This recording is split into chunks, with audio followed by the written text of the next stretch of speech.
Chapter 1. Spam a la Custard.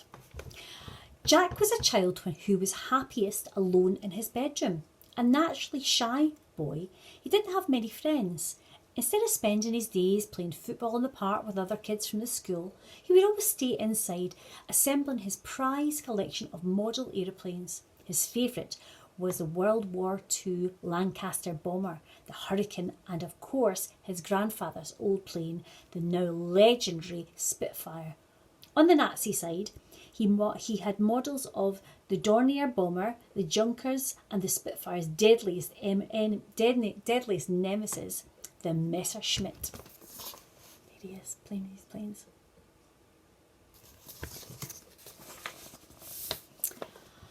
With great care, Jack would paint his model planes, then fix them to the ceiling with fishing wire. Suspended in the air, they looked like they were in the middle of a dramatic dogfight. At night, he would stare up at them and from his bunk bed and drift off to sleep, dreaming he was an RAF pilot, ace, just like his grandfather once was. The boy kept a picture of Grandpa by his bed. He was a young man in an old black and white photograph. It was taken sometime in 1940, at the height of the Battle of Britain. Grandpa was standing proudly in his RAF uniform. In his dreams, Jack would go up, up, up and away, just like his grandfather had. The boy had been given everything he had, all of his past and all of his future, for one moment behind the controls of his grandpa's legendary Spitfire. In his dreams, he would be a hero. In his life, he felt like a zero. The problem was that each day was exactly the same. He would go to school every morning, do his homework every afternoon, eat his dinner in front of the television every night. If only he wasn't so shy. If only he had friends. If only he could break free from his boring life. The highlight of Jack's week was Sunday. That was the day his parents would leave him with his grandfather. Before the old man had become too confused, he would take his grandson on the most magical days out. The Imperial War Museum was the place they loved to visit the most. It was not too far away in London and was a treasure trove of all things military.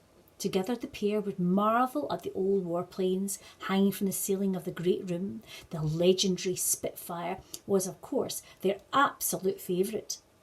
Seeing her always brought Grandpa's memories of the war flooding back, and he would stare at these stories with his grandson, who devoured every word. On the long bus home, Jack would bombard the old man with hundreds and hundreds of questions. What's the fastest speed you ever went in your Spitfire? Did you ever have a parachute out? Which is the best fighter plane, the Spitfire or the Messerschmitt? Grandpa loved answering them. Often a crowd of children would gather around the old man on the top deck of the bus and listen to his incredible tales.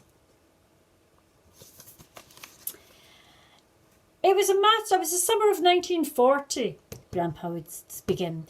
The height of the Battle of Britain. One night I was flying my Spitfire over the English Channel. I had come to separate it from my squadron. My fighter plane had taken a pounding in a dogfight. Now I was limping back to the base, and just as behind me I heard the machine guns rat-a-tat-tat-tat-tat. It was a Nazi Messerschmitt right on my tail. Again rat-a-tat-tat. It was just about the two of us over the sea. The night would be an epic fight to the death. Grandpa enjoyed nothing more than sharing stories of World War II adventures. Jack would listen intently. Every little detail fascinated him. Over time, the boy became something of an expert on old fighter planes. Grandpa would tell his grandson that he would make an excellent pilot one day. This always made the boy burst with pride. Then, later in the day, if ever an old black and white war film was on the television, the pair would snuggle up on the sofa together in Grandpa's house and watch it. Reach for the Sky was one they watched over and over again. This classic story of a pilot who lost both legs in a horrific accident before World War II. Despite this, Douglas Bader went on to become a legendary flyer, ace. Rainy Saturday afternoons was made for Reach for the Sky, or One of Our Aircraft is Missing, or The Way the Stars Are, or A Matter of Life or Death. For Jack, these films, watching them, could be nothing better. Sadly, the food at Grandpa's house was always diabolical. He called it rations, as he had done in the war. The old man only ever ate food from tins. For dinner, he would select a couple of tins of random things from the larder and empty them into a pan together.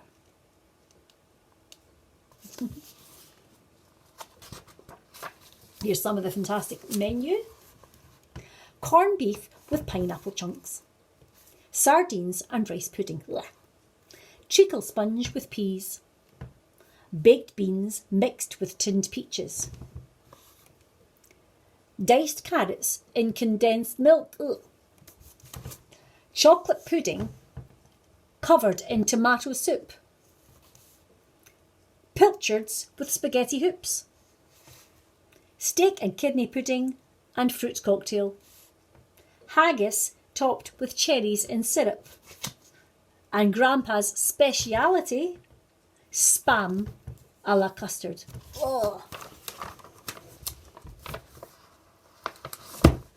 Sounds disgusting, doesn't it? The use of the French words gave it an air of poshness it did not deserve. Fortunately, the boy didn't come for the food. World War II was the most important time in Grandpa's life. It was a time when brave Royal Air Force pilots like him fought for their country in the Battle of Britain. The Nazis were planning an invasion, a plot called Operation Sea Lion. However, without being able to secure power over the skies to protect their troops to the ground, the Nazis were never able to put their planes into action.